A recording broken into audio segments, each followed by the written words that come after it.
Bom, além das operações que a gente já viu até o momento, que muitas vezes se parecem com NumPy, a gente tem algumas operações novas, como count, describe e assim vai.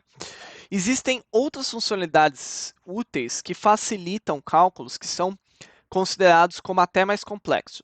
Eu deveria deixar claro que essas funcionalidades também existem no NumPy, mas eu quis colocar aqui porque é um pouco mais incomum a gente ver esse tipo de tratamento ocorrendo no NumPy. Bom, e qual a primeira funcionalidade que a gente tem? A primeira funcionalidade que eu chamo aqui, que eu destaco aqui, é o rolling, que significa rolar. Rolar é o verbo de rolar. E o que ele faz é percorrer uma série de forma interativa em blocos, permitindo realizar uma função de agregação sobre esses blocos.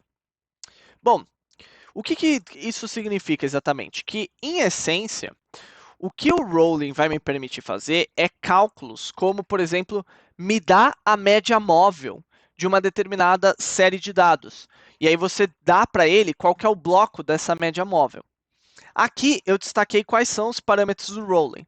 Então ele aceita uma janela, que é o número de elementos que compõem um bloco, o número mínimo de períodos para ele poder realizar o cálculo, o centro da janela, se ele deveria centralizar ou não, o tipo de janela, que eu acho que aqui dificilmente a gente vai usar isso, e outras maneiras de como ele vai fazer esse cálculo. Mas para mostrar para vocês, ó, eu vou fazer aqui uma série, e eu vou fazer um np.arange de 10. Se eu pegar a minha série e fazer um rolling de 3, o que ele vai me devolver? Ele vai me devolver um objeto de rolling aqui, o que significa que, até o momento, o Pandas fez o seguinte, ele pegou essa série de arange e falou, deixa eu agrupar esse cara aqui em blocos de 3. Daí, o que eu preciso fazer é, em cima desse rolling, eu preciso colocar qual que é o cálculo que eu quero fazer. Por exemplo, eu quero tirar a média. E aí, nesse caso, o que ele vai fazer? Vamos olhar para a minha série, né, original. Ele vai pegar e falar, olha, qual que é o meu primeiro bloco de 3? Ele começa aqui em 0, 1 e 2. Então, ele vai ignorar o índice 0 e o índice 1, porque eles não formam um bloco de 3, né? Eu não consigo juntar com 3 elementos, porque ele faz assim, ele pega, olha para o 0, olha para os 3 elementos atrás do 0. Não tem, então ele ignora o 0, vira nulo. Olha para o 1, pega os 3 elementos atrás do 1. Ele não tem 3 elementos, então ele devolve nulo. Pega o 2, pega 3 elementos atrás do 2. Nesse caso é o 2, 1 e 0. Ele fala, ok, aqui eu tenho um bloco de 3. E eu vou pegar, fala, ó, tira a média desse bloco de 3. Então eu vou somar 2 mais 1, 3, mais 0, 3. Dividido por 3, a média é 1. Vou pegar o meu 3, vou voltar 3 para trás, somar esses 3 caras é 6, dividir por 3, a média é 2. E assim vai. Então o rolling vai me permitir fazer esses cálculos. Se eu tivesse alterado os parâmetros dele, como por exemplo, falar que ele min periods, que a gente viu, é igual a 2, aí o que a gente vai ver? Vai ver que agora ele preencheu um valor para 1, porque ele falou, olha, eu gostaria de fazer em bloco de 3, mas se não tiver 3 caras, que tenha pelo menos 2 para tirar essa média. E aí, nesse caso, esse cara 1 aqui, ele consegue fazer o cálculo, porque ele vai somar 1 com 0, tem 2 caras, vai somar os dois, dá 1, dividir por 2, vai dar o meio que você vê aqui. E aí, da mesma forma que eu posso calcular a média móvel da minha série de dados, que está aqui, eu posso tirar a soma dos blocos, por exemplo, e ele vai calcular a soma. Eu posso adicionar a contagem dos blocos, e ele vai calcular a contagem, e assim vai. Então, essencialmente, o meu rolling vai me permitir aplicar funções em cima de blocos que vão estar dentro da minha série. E a gente vai ver isso, que essa vai ser uma funcionalidade particularmente útil quando a gente estiver falando sobre séries temporais e quando a gente estiver tratando sobre, por exemplo, como é que a gente pode transformar as nossas variáveis para que a gente tenha uma variável alvo que seja melhor, mais fácil, mais precisa de prever. Esse é um dos casos clássicos desse tipo de cara.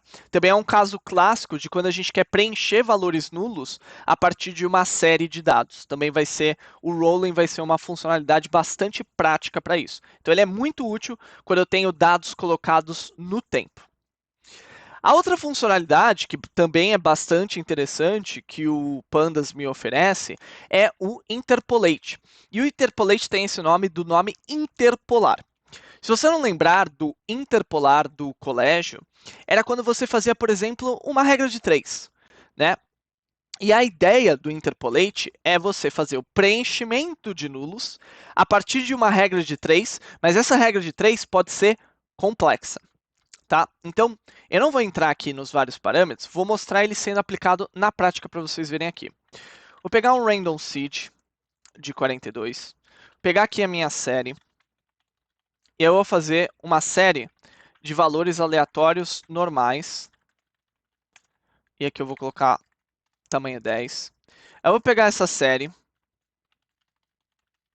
e eu vou pegar e gerar 3 índices inteiros aleatórios, vou mudar para nulo. Então, eu vou imprimir minha série. Agora eu vou imprimir minha série com a interpolação linear. E eu vou imprimir minha série com a interpolação linear com a direção limit direction de both. Bom, o que a gente vai ver aqui? Primeiro, eu tenho a minha série original. Minha série original, ela tem o quê? Bom, ela tem três valores nulos, né? No começo, no meio e no fim. E tem alguns valores preenchidos aqui.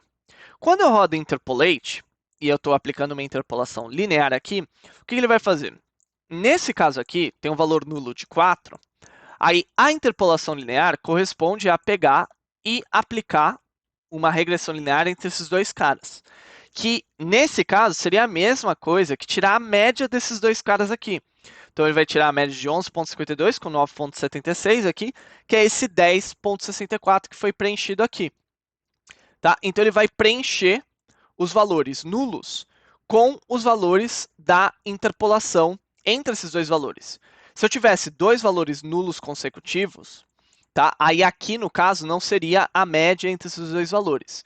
Ele vai meio que fazer aquele cálculo, não sei se vocês lembram, de que se eu tenho uma função linear que é do tipo ax mais b, né? E aí eu sei que a função linear passa por dois pontos, né? Vamos chamar de x1 e x2, né? Eu consigo calcular qual que é o valor de a pegando f de x1, f de x2, desculpa, tirando o f de x1 e dividindo isso aqui pelo x2 menos x1. Isso aqui vai ser o que a gente chama, que vocês talvez tenham visto no colégio como M, e aí ele vai aplicar esse delta entre valores, né? Porque isso aqui é um delta que eu preciso percorrer entre os valores que estão colocados aqui. E para calcular quais seriam os valores da interpolação. Então, a interpolação linear, nesse caso, ela também é muito útil na especificação de séries temporais, né? Porque ele me ajuda a dar uma espécie de tendência para os meus dados. E no caso, a limitação de direção both, o que ele vai fazer é, ele vai poder preencher tanto para frente quanto para trás. Veja que, por exemplo, esse cara que está nulo aqui, que era o último data point, ele preencheu com um valor, o último valor preenchido. Ele deu um forward fill na prática, porque eu não tinha outro valor para interpolar. E quando eu coloco a direção both, ele vai preencher para trás com um backfill, né? Então, essencialmente, esse cara aqui pode ser usado para preencher valores nulos, aplicando uma função que me dê uma noção de tendência das minhas séries de dados. E a gente vai ver que tem aqui uma série de métodos que a gente pode aplicar, mas o mais popular é a gente aplicar o near ou, por exemplo, o spline, ou alguma função quadrática também, ou alguma função polinomial. Isso aqui vai me permitir preencher nulos de uma maneira muito mais inteligente.